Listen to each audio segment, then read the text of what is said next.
comes to your mind when you hear the word SeaWorld? Do you think of live-action orcas jumping out of pools and happy little dolphins swimming in circles? You probably do not think of whales attacking trainers, aggression towards other orcas, or separation of family pods just for exploitation. SeaWorld should no longer be allowed to keep orcas because the animals are not as healthy as they seem, the trainers are constantly put in danger, and the tanks the animals are forced into are small and unnatural. To begin, killer whales are not healthy in captivity. All the adult males at SeaWorld have collapsed dorsal fins. It is believed that the adult males at SeaWorld have collapsed dorsal fins because they do not receive proper nutrients and their space to swim is way too small. This rarely happens in the wild and is a sign of an unhealthy or injured orca.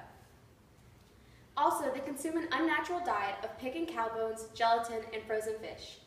Because the orcas cannot hunt for their own prey, SeaWorld gives them gelatin, gluten, and other products in an attempt to keep them hydrated and hungry, which is a natural substance for them. Tilikum, one of the largest males at SeaWorld, is reported to eat 83 pounds of gluten and gelatin every day. Orcas generally feed on other sea mammals like small whales, sharks, and other small fish in the wild. Frozen fish, animal bones, and gelatin just do not make up in sustenance for these whales. Not only is their food not natural, the drugs they are constantly given is anything but normal. Drugs like antipsychotics to decrease testosterone and benzodiazepines to calm the animals down are commonly found in the orca's food. Premature deaths are also common at SeaWorld. The average age of death for orcas at SeaWorld is 13 years old. In the wild, orcas live to be 60 to 70 years old for males or 80 to 100 years old for females, which is a large difference compared to SeaWorld's average of 13 years.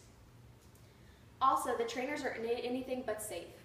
Marine mammal medicine expert J.C. Swinney says that aggressive manifestations at SeaWorld's orcas towards trainers have included butting, biting, grabbing, dunking, and holding trainers at the bottom of the tank and preventing their escape. Several situations have resulted in potentially life-threatening incidents. In a few cases, frustrating or confusing cases, there have been no causal factors.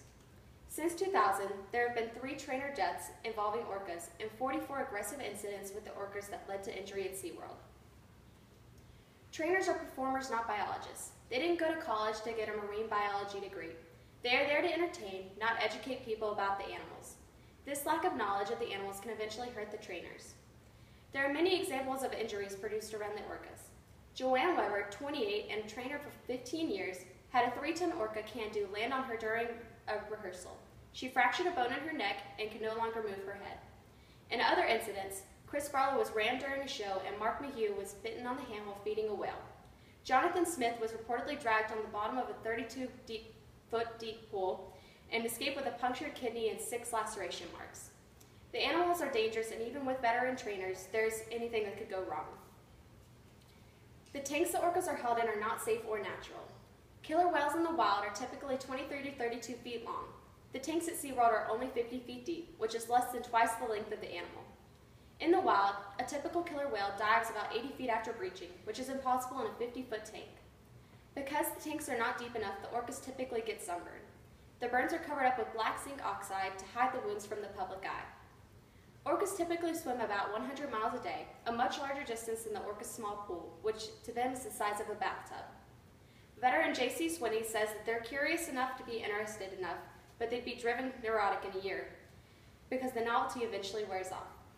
We seem to have limited imagination when it comes to keeping these animals bored or neurotic. Trainers try to provide toys and lots of treats to keep the whales occupied, but that only does so much. When the orcas get agitated, bored, or stressed, they go after the other whales. Unfortunately, because the tanks are so small, many of the animals are injured in aggressive altercations with other whales since there is no place to hide. In conclusion, SeaWorld should no longer be allowed to keep orcas because the animals are not as healthy as they seem. The trainers are constantly put in danger, and the tanks the animals are held in are unnatural and unsafe.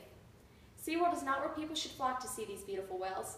We should want to view them in their natural habitat, not stressed and forced to feed. I urge you to stop supporting SeaWorld and their enslavement of orcas. Please help keep killer whales in the wild, not in tanks for our entertainment. Thank you. Yay!